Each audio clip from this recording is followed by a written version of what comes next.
It's that time of the month again, and in this month's Civilization 7 patch, Firaxis are targeting 3 core things. Firstly, maps and map generation, thank goodness. Secondly, a little bit of leader balance thrown in the mix here again. And finally, some new city-states or city-state bonuses. And just quietly between you and I, there's also a fourth thing not mentioned in this handy little graphic. The second part of the paid Right to Rule DLC is also scheduled to release. We'll talk about that at the end of the video. For now, let's take a look at the teased changes. First up, new maps and improved map generation. Now this is of course something that Firaxis have tweaked a little bit over time, right? You can see there are at least more map types here than there used to be when the game first launched. If you look at the maps, however, you'll notice they are fairly generic. So hopefully the changes that they're introducing, a continents and islands type, as well as a Pangaea and islands type, crafted with what they call a new map generation technique for coastlines, varied landmasses, and less predictable islands. I really hope this is true, and excuse my rather budget animation here, but the general trend with Civilization 7 maps is there'll either be one big blob, or in this case here, 2 big blobs. Then there'll be some distant lands, some treasure-filled islands added, usually to the right of each main blob, right? Okay, so here we have our main land masses, again, usually 1 or 2. I'll color them in for you, just so you can tell. Next step in the map generation is to carve out little bits of the blob to make the map seem slightly different than the one you played last time. Corners, edges, etc. carved out. And then of course, finally, once the carving is done, there'll be some natural features added to the maps. Things like the coastlines that are actually already there and have been carved out, as well as mountains and those glorious navigable rivers. Hopefully, the natural coastlines, varied land masses, and less predictable islands that they're teasing in this improved map generation do come true, and we can get away from this. The second change coming to update 1.2.5, leader balance. This time around, 1 in particular, or 2 actually. It's Napoleon in both the Emperor and his secondary form. Worth noting, I believe it's a sign-up bonus for linking your 2K account, so there is a little bit of a DLC element here. Nonetheless, they say that Napoleon has been overhauled, as the Emperor, his continental system, which I'll show you in just a moment, a diplomatic interaction, offers more options and bigger rewards, they say, making diplomacy a stronger tool. This dude in his red, the revolutionary version, well, he gains extra culture from combat and a boost the first time war is declared on him in each age. It's unclear exactly what that boost will be. Now, how does this play out in practice, and does it really matter? Honestly, I don't know. I mean, this is the diplomatic interaction you can see. It's a fascinating one because it kind of limits your opponent's ability to trade, reducing the number of trade routes they can have with other civilizations by 1. It's a very aggressive one, obviously not great for your relationship. This version will see bigger, better rewards, which they say will make diplomacy a stronger tool. Hard to say, again, without the exact yields, so I think we should probably just swiftly move on from this section and focus on the third and final tease change for the update. So here it is, new themed city-states. Again, this is something that Firaxis have clearly been working on over multiple patch updates, right? Sort of building on the work that they've already done and adding extra rewards, including generic city-state rewards, these suzerain bonuses, rather, that you get once you win over a city-state. There are now, almost always down the bottom, like this Archimedes' screw, +1 science on warehouse buildings, right? There are these sort of generic ones you can pick. Well, in this update, they're actually adding different types. 2 different types of city-state, expansionist and diplomatic.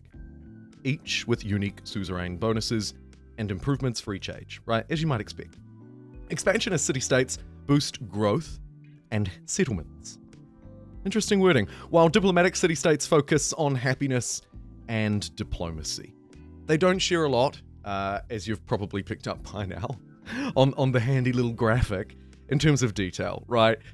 I could speculate here a little bit and think, okay, so we're probably going to get things for settlement caps, we're probably going to get food or population-based things for the expansionist city-states, and then on the diplomatic side, we're looking at happiness and diplomacy. Obviously, happiness and influence are the 2 yields.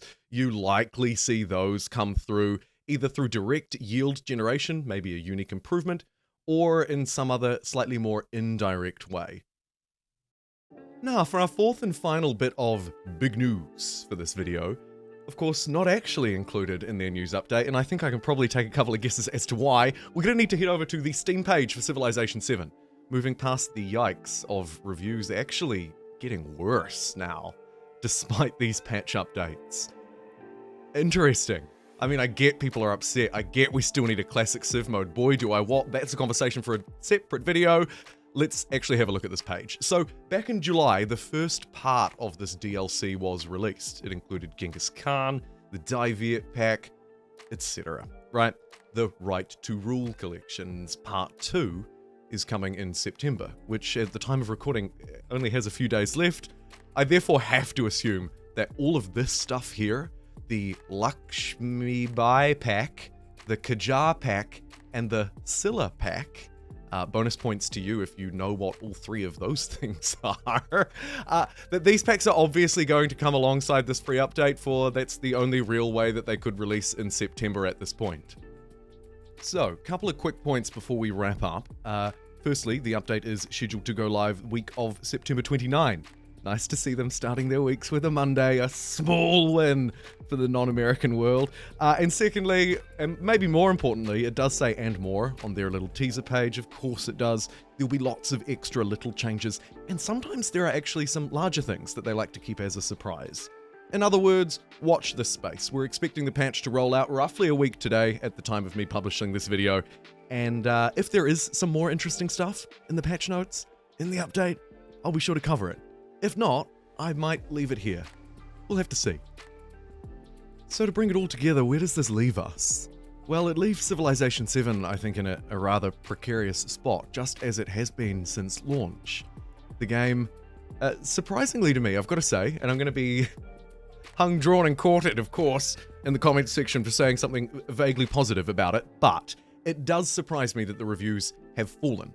I would expect the review scores to stay roughly the same at about 50% positive, maybe actually to have increased a little bit.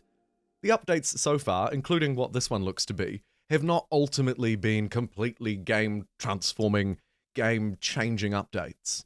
Art History Untold's last two patch updates, for context, show us what massive patches can be, and what massive updates can do. However, a lot of Civ 7's updates have actually been pretty big, and they've made some substantial changes. Most recently, and the one that comes to mind, is all of the work around the age transitions, making them smoother, or giving players more choice around how to confront them. Despite these improvements, Civilization's reviews have clearly trended worse, and that's not a great look for Civ 7. Anyway, before I get too rambly here, let me wrap up this video.